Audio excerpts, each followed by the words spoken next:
السلام عليكم ورحمة الله وبركاته. ازيكم يا بنات؟ عاملين ايه؟ يا رب تكونوا في افضل حال. النهارده انا هعمل لكم ماسك حلو قوي في شد التجاعيد، بيخلصنا من الانتفاخات اللي تحت العين وبيبيض البشرة جدا. الوصفة دي سهلة قوي قوي، اي بنت تقدر تقوم تعملها. يلا اقول لكم الوصفة بتاعتنا عبارة عن ايه. بس يا بنات تحطوا لي لايك للفيديو وتشتركوا معايا في القناة. اول حاجة معانا الليمون او الحامض او القارص. ده حاجة جميلة جدا جدا في تنظيف البشرة، بيخلصنا كمان من الرؤوس السوداء والرؤوس البيضاء. له فوائد جميلة جدا للبشرة. طب لو احنا بشرتنا حساسة ينفع؟ هقولك ينفع ازاي. هنحط عليه مكون مش هيضر بشرتك خالص. انا معايا 3 ليمونات كده زي ما احنا شايفينهم، ويا ريت تجيبوا الليمون اللي هو فيه ميه، نسبة ميه، ما يكونش اخضر. عايزة ان انا اطلع منه كمية ميه زي ما احنا شايفين كده.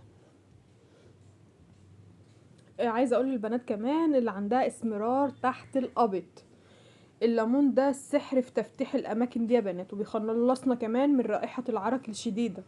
بس لازم يبقى معاه مكون مهم جدا لو احنا عايزين نحطه لرائحة العرق وتفتيح البشرة، اللي هو تحت الابط.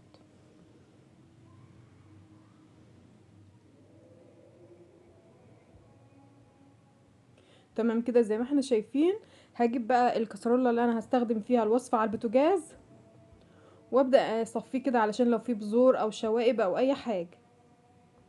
تمام كده. بعد كده هيكون معانا النشا، وخدوا بالكم الكمية اللي انتوا هتحطوها معلقتين صغيرين جدا او بما يعادل معلقة اللي هي مسح كده يا بنات، وتروحوا مقلبينها كويس جدا ما يبقاش فيها اي كتل. هنحطها على البوتاجاز اقل من نص دقيقة على نار هادية. انا عايزاه يبقى كريمي خالص معانا ما يبقاش كتل. زي ما احنا شايفين انا عملته ازاي. على نار هادية خالص بيكون بالشكل ده. ولو ظابطه كمية النشا مش هيعمل معاكي كتل خالص. فضيه بقى واحط عليه بقية المكونات بتاعتنا.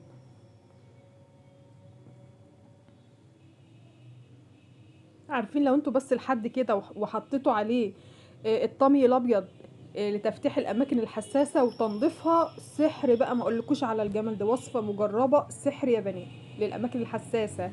لحد كده بس تحط عليه طمي ابيض بس. طب ده بقى للوش. هنحط عليه بقى بعد كده زيت الافيكادو، بتجيبيه من عند العطار، بيفتح البشره، بيخلصنا من التفاخات تحت العين. له فوائد كتيرة جدا للبشرة، وتقدري تدخلي على اي موقع وتبحثي على فوائده للبشرة. هاخد معلقة زي ما احنا شايفين كده. تمام كده يا بنات. على فكرة تقدري تحطي الوصفة دي على الايدين كمان، حلوة قوي. معنا برضو جل الصبار، هاخد منه معلقة برضو زي ما احنا شايفين كده. كلكم مش انا لوحدي، لا كل البنات اللي بتشاهد الفيديو ده عارفة الجل الصبار بيشد التجاعيد ازاي. عارفين كويس جدا له فوائد ايه للبشرة. اظن ما عادش حد مش فاهم او ما حدش ما جربوش. يعني اللي ما جربوش فعلا يبقى لسه ناس قليلة قوي قوي.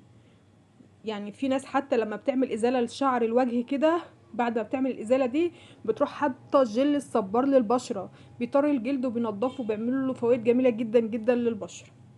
برطمان ناشف وبتحط الوصفة بتاعتنا فيه كده زي ما احنا شايفين، وبتحتفظي بيه كل يوم لمدة ساعة كاملة بتحطيه على وشك. وشوفي جمال وشك بقى. البشرة دي بتبقى عاملة زي الازاز، بتشد جدا البشرة. شايفين يا بنات؟ تقدري كمان تحطها لايديكي. اظن الوصفة اي بنت صغيرة حتى تفهمها وتقدر تقوم تعملها كمان. يا ريت تدعموني بلايك للفيديو واشتراك في القناة. ان شاء الله الفترة الجاية اعمل لكم وصفات حلوة قوي للعرايس.